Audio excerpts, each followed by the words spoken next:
Hello, my name is Tara Griffith, and I'm here to talk to you today a little bit about myself and then talk about a few things with public education. So let's start off by talking about myself. So first off, just a little bit about me. I teach AP chemistry and regular chemistry. I just finished my 20th year of teaching. The last 3 years I've been at Shawnee Heights High School. It's a 5A high school located basically in Topeka, Kansas, or Tecumseh, Kansas. Um, my other school that I was at was 6A. All of these have been in Topeka, Kansas, so that's kind of where I know, and that's what we got there. Right now, I when I graduated college, I graduated with a BA in chemistry. Currently, I'm working on my master's in instructional technology. And the why on that is I just feel like it's so important. When I started the program on instructional technology, I thought it was so important to be able to help students with technology and kind of with this COVID, the last, what, 6, 8, 10 weeks, whatever it's been.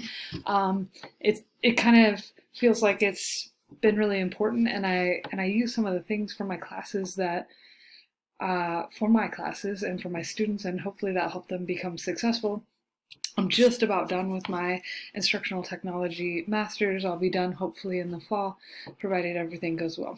So, a little bit about me. Those are my dogs. That's a big part of my life. They keep me in shape, they keep me walking, all right, and they make sure I get out of bed every day. So, kind of more onto the assignment. Public schools, I do teach in a public school, so how are they run? This assignment kind of gave me a chance to research that a little bit. On the local level, about half our funding for public schools comes from the local level, and this is from property taxes and business taxes. They're run by a school board or a president and a superintendent. The superintendent is voted on by the school board, and the school board is a group of people that is elected most of the time by popular vote.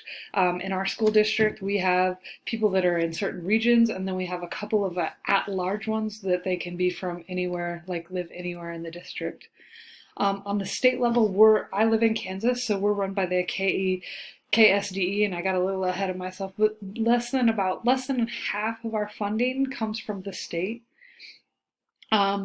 This is kind of guaranteed to us by the 10th Amendment. The 10th Amendment says basically anything that's not covered by the Constitution, the states and people control.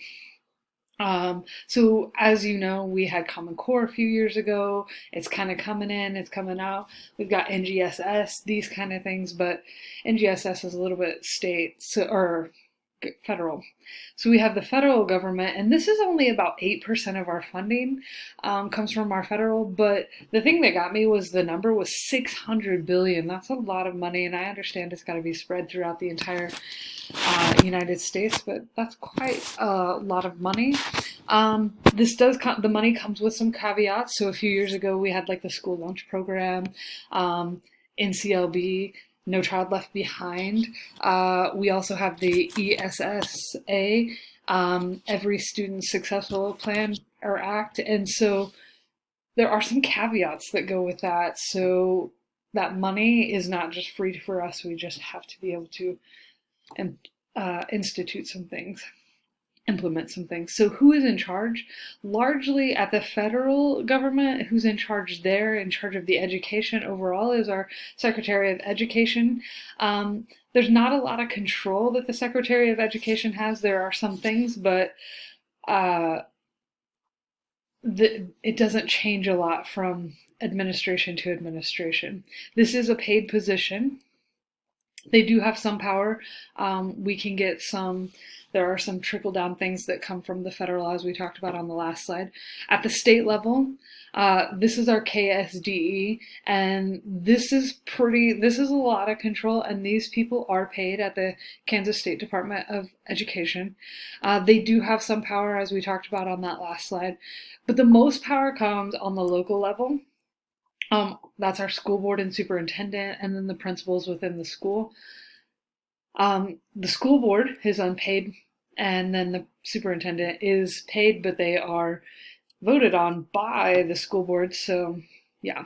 And this is where most of our power comes in. This is where, or most of the power for education comes in. This is where you get your district initiatives and plans and so on. And this is where most of your information or how you're going to teach comes from. So the most influence over in S number 6, so 6.1 is basically our student learning needs and the vision of the school. So most of this power comes from the local and state, or excuse me, the control of this is the local and state. The 6.2 is where we have some data informed, some equity resourcing. This comes from our local and state as well. And then the last one, 6.3, implement laws, rights, policies, regulations to promote student and adult success and well-being. This is from the federal and state and also local probably as well, but this probably feels a little bit more federal and state. And then the last thing, how does this support student success? One thing I thought about this was really, as I got into this, the local has the most control, it gets the most money, and to me that's most important because they're the ones that are there. They know each student individually, like maybe our school's a little bit different and we have a little different needs. So I think it's very cool that they can control that and they can kind of help the certain students that they have on the state level. Again, that's, our state's pretty, maybe, well, I'm sure they're diverse, but again, that's not as much control. And then the federal is just kind of making sure everybody has that access to education. And so I really like how it's kind of tiered from local to the federal. And there's my references. Thank you.